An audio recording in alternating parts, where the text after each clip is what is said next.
Amigos y amigas, vamos a ir a la Cámara de Diputados porque ahí estuvo el secretario de Hacienda con la Comisión de Hacienda para que explique los gastos de las vacunas del COVID-19. Ahí el diputado Pedro Pablo Treviño le pregunta que qué hay de las donaciones de las vacunas que le están regalando al gobierno de México. Vamos a ver qué responde Arturo Herrera. Pero antes vamos a aclarar algo. Este diputado que hoy están viendo aquí en la pantalla, hoy es una adquisición flamante de Clara Luz, candidata de Morena a la gobernatura de Nuevo León. Diputado del Revolucionario Institucional, dirigente estatal de Nuevo León, hoy se suma a las filas de Clara Luz. Amigos y amigas, así están las cosas. A algunos no les gusta, pero dicen los dirigentes, los políticos, que hay que sumar en lugar de restar. Vamos a ir a ver qué dijo Arturo Herrera sobre esto de que hoy a México le están regalando vacunas. Entro ahora al tema de los excedentes económicos. Y nada más para terminar con el tema de las vacunas, porque hizo una pregunta el diputado Pedro Pablo Treviño, ¿cuáles son compradas por el gobierno federal y cuántas son donadas? Todas son compradas, ojalá hubiera donadas. Hay estrategias muy claras a nivel internacional, donde más o menos los países quedaron divididos en tres categorías. Los países avanzados, donde Estados Unidos es un caso aparte, porque donde incluso ellos subsidiaron la producción y el diseño y la fase experimental de algunas vacunas con cerca de 8,000 millones de dólares, y eso les dio derecho a las vacunas que estaban produciendo en Estados Unidos formarse antes en la fila y que algunas plantas de ellas solamente produzcan para Estados Unidos. Y en el otro extremo están los países más pobres del mundo, donde a través de la iniciativa COVAX se les va a dar precios preferenciales o se les van incluso a regalar vacunas y se les va a ayudar incluso en la aplicación de las vacunas. A los países como nosotros nadie nos regala nada.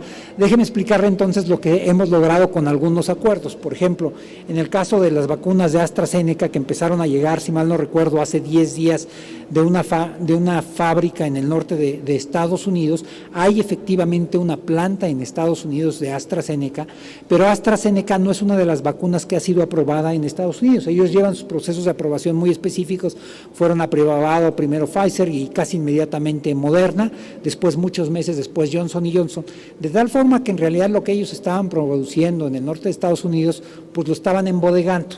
Entonces nos la están enviando, las vamos a pagar y después si hay necesidad se las vamos a regresar de las que vamos a nosotros estar embotellando aquí en el Estado de México. Pero ninguna, agradecemos muchísimo todas las intervenciones que han hecho los gobiernos para que incluso se nos puedan adelantar o se nos puedan hacer estos préstamos, pero ninguna ha sido donada. Con respecto a la pregunta que me hizo el diputado del PT, efectivamente nosotros teníamos ahí el precio del petróleo estimado en $42 por barril. En la medida en que se ha venido dando una recuperación a nivel internacional, esto ha venido creciendo en los últimos meses. Hasta hace más o menos como 10, 12 días llegó a estar a $64 por barril. Cada que hay alguna noticia nueva, como por ejemplo, como fueron los repuntes de la segunda ola de contagios en Europa, pues se baja un poquito. En los últimos días ha estado $59 por barril. Ahí lo que nosotros quisiéramos ver es parte de los recursos que son adicionales para ellos. Lo que le estamos permitiendo es justamente que Pemex los esté reinvirtiendo para aumentar su capacidad de producción, básicamente la producción y exploración. Entre 2004 y 2018 la producción cayó de 3.4 millones de barriles por día a alrededor de 1.6 millones de barriles por día, es decir, llegamos a estar produciendo un poquito menos de lo que estábamos produciendo hace 14 años, y para revertirlo hay que invertir más. Cuando nosotros vemos a Pemex y lo comparamos con otras empresas similares, vemos tres características importantes. Una, Una, lo que en inglés se llama el EBITDA, que es este indicador antes de pago de impuestos y servicio de la deuda, entre otras cosas, y ahí no se ve muy distinto de otras empresas como Shell. Pero cuando le metes el tratamiento tributario en México, pierde 2/3 partes del flujo que tenía de ingresos antes de eso, y después cuando le metemos el pago de intereses, eso aumenta de manera notable. Entonces, lo que hay que de manera inmediata resolver en Pemex son dos problemas, justo eso, que tenga un tratamiento tributario similar al que tienen sus competidores en el mundo, y eso hay que irse acercando en el tiempo, porque hay una dependencia de los ingresos petroleros y hay que irla compensando con ingresos fiscales, y segundo, irle ayudando a que tenga un perfil de deuda similar al de otros países. Parte de eso es lo que hicimos justo con el decreto que el presidente envió hace algunas semanas, que permite que alrededor de 72,000 millones de pesos, al bajar el DUC, el derecho de utilidad compartido, Pemex lo pueda llevar a inversión. Afortunadamente, el aumento en el precio del petróleo va a permitir que no tengamos que hacer un ajuste por el lado del presupuesto ante esa caída en el precio del petróleo. Y ojalá, diputado Oscar, que en algún momento lleguemos al problema de discutir si nos paramos o nos detenemos en los 2 millones. Ahorita, como estamos llegándole apenas al 1.7, es un buen horizonte para tener esa conversación, pero desafortunadamente no estamos para tenerla ahora. Ahora, con respecto al tema de una posible reforma tributaria, déjenme hacer dos aclaraciones. En la mayor parte de los sistemas de los sistemas modernos de política y administración tributaria, dentro de los cuales se encuentra México, se ha hecho una separación muy explícita para que no haya conflicto de interés entre los entes que hacen política tributaria, incluyendo las reformas tributarias, y los entes que hacen la administración tributaria, que hacen la recaudación. Esta es una reforma que en México se dio en 1997 con la separación del SAT de la Subsecretaría de Ingresos, pero lo encuentran en casi todos los países relevantes. Lo encuentran en Estados Unidos, donde el Departamento del Tesoro, el Treasury, que hace la política tributaria, está separado de la unidad de la agencia que recauda, el IRS, el Internal Revenue Service. Lo encuentran en Colombia, donde el Ministerio de Hacienda se hace la política tributaria y la DIAN hace la recaudación. Lo encuentran en Perú, donde el SAT, que es superintendencia, no tiene el mismo el nombre de servicio, lo hace diferente. Y en México también. Entonces, nosotros nos encargamos, y por supuesto que consultamos al SAT. Yo supongo que Raquel le ganó un poquito el entusiasmo, pero la política tributaria se hace del lado de Hacienda. Y el presidente nos dio instrucciones muy precisas, pero además las acordó con los gobernadores en la reunión de San Luis Potosí de CONAGO. Porque hay que recordar que el sistema tributario mexicano no tiene implicaciones nada más para el gobierno federal, tiene implicaciones muy, muy importantes para los estados. De hecho, nosotros estamos pasando alrededor de 1.8 o 1.9 billones de pesos a través ya sea o de transferencias federales o a través de participaciones federales a las entidades.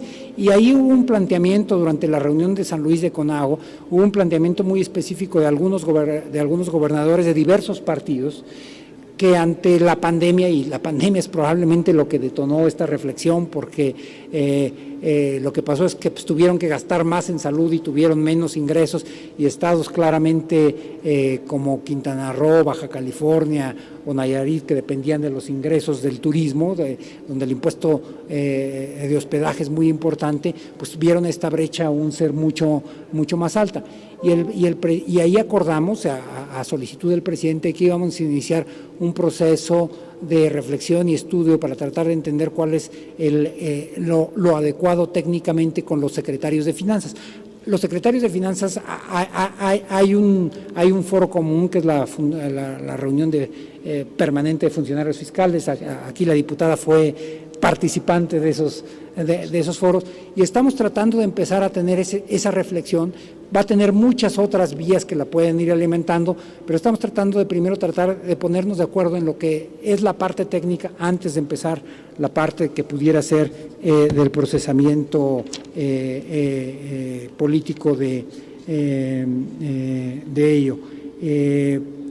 Me parece que que han sido todas las respuestas.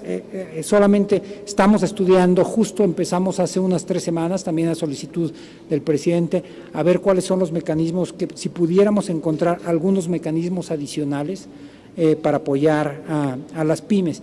Y finalmente, el diputado de Morena nos hizo una pregunta que a mí me parece muy esclarecedora. Obviamente, al iniciar la pandemia tuvimos que escalar los servicios de salud. Dedicamos más de 50,000 millones de pesos a contratar nuevos médicos, enfermeras, personal sanitario, etcétera. Como saben, estamos dedicando, y lo dije ahorita, ya en la cifra actualizada, alrededor de 44,000 millones de pesos solamente a la parte de la pandemia, pero tuvimos que invertir en hospitales, etcétera. Y la pregunta obvia era, una vez que pase la pandemia, si vamos a regresar la escala de los servicios de salud a donde estaba antes, o la íbamos a dejar a donde la llevamos.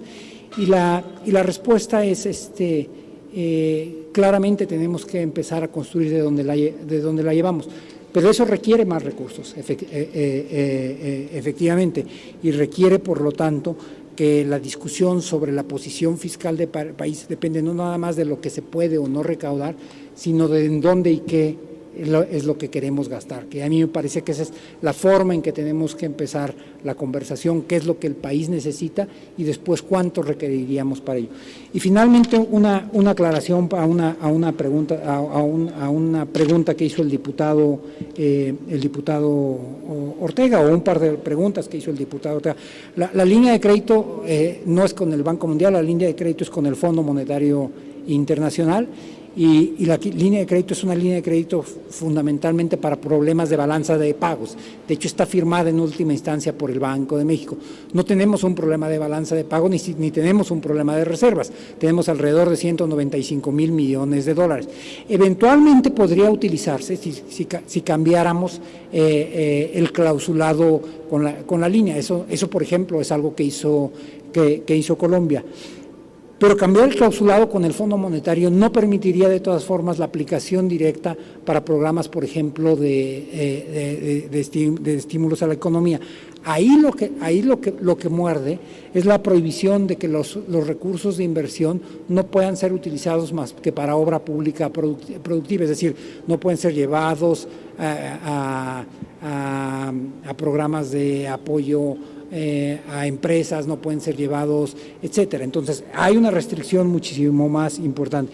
Y cuando decía que lo que hay que acelerar es la campaña de vacunación va lo más rápido posible que se puede ahorita, dado el número de vacunas que habían llegado.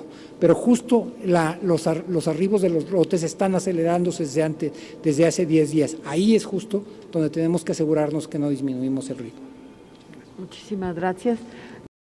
Amigos y amigas, si te gustó la información, ya sabes, suscríbete a este canal y además compártela para que le llegue a mucha gente y así el pueblo de México esté bien informado. Nos vemos en el próximo video.